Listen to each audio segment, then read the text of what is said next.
really going back for months in particular, really going back to November, we have worked to get information and data to the decision makers, which really have been the Office of the Governor, as well as the Michigan Department of Health and Human Services.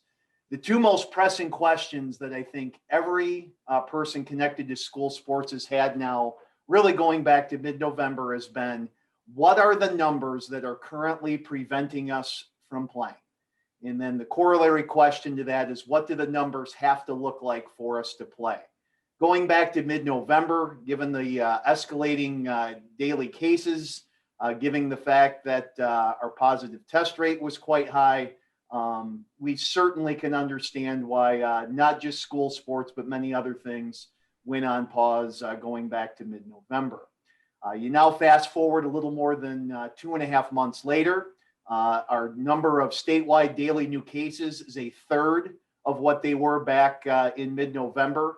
The positive test rate is now half of what it was then. And so it does beg the question right now of, given those great improvements of those metrics, what are the metrics being used specifically when it comes to school sports? Those are the two questions that we continue to push every day, and that certainly continues.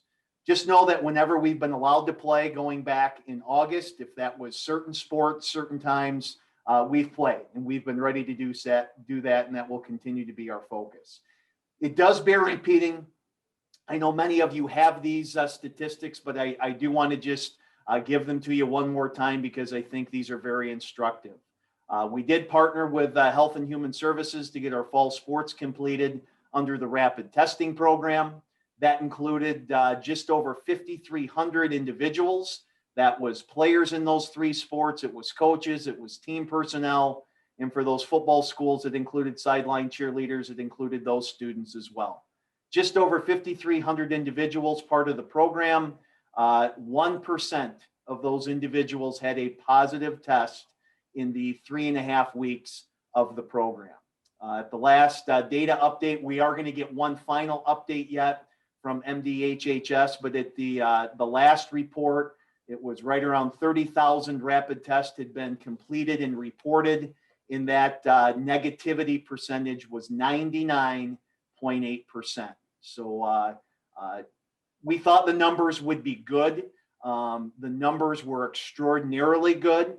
And you have to remember that these were three sports, two of which were exclusively indoor sports. And the reality with football, even though our weather was pretty good, especially on the two Saturday game days, we were outdoors, but many of our football teams were practicing indoors during the week, just given the cold temperatures and the snow. So pretty good snapshot of a full contact sport along with two indoor sports as well. It's important to note that there are 38 other states currently competing in winter sports, and that includes our three geographic bordering states. That's Wisconsin, that's Indiana, that's Ohio. All three of those states have been competing in all of their winter sports. Basketball, two of the states that have ice hockey and wrestling, that's been going on since December the 1st. What's also significant is you look at what their COVID numbers were statewide on December the 1st, and you now take a look at those nearly almost 2 months later, and their daily cases and positive test rates are also lower. So the conclusion that some might draw is, well, no, indoor contact sports during the winter is going to be a impediment to improving COVID numbers in the examples, not just in the three bordering states, but really in other states that are playing across the country have seen the exact opposite. So that's also important to know. One other thing that we can't forget about, it's day 14 of winter practices.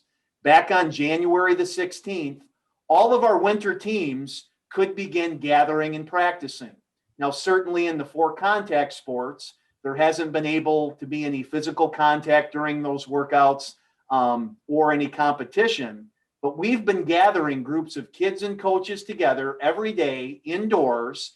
And now on day 14, the success that we've gotten back from our schools has been incredibly good. I didn't want to use the word positive because I guess with COVID that sends a a different message. But the feedback we've got now in 2 weeks of practice is just how well winter sport practices are going. And based on the data that I've already shared with you, we just feel like the data now lends itself for us to take the next step. We've tried to be a, one approach the health department and governor's office liked going all the way back to August was a phased in approach. And now, again, we've got the data from the pilot program. We've got the data from other states. We now have the actual data from our winter sports over the past 14 days.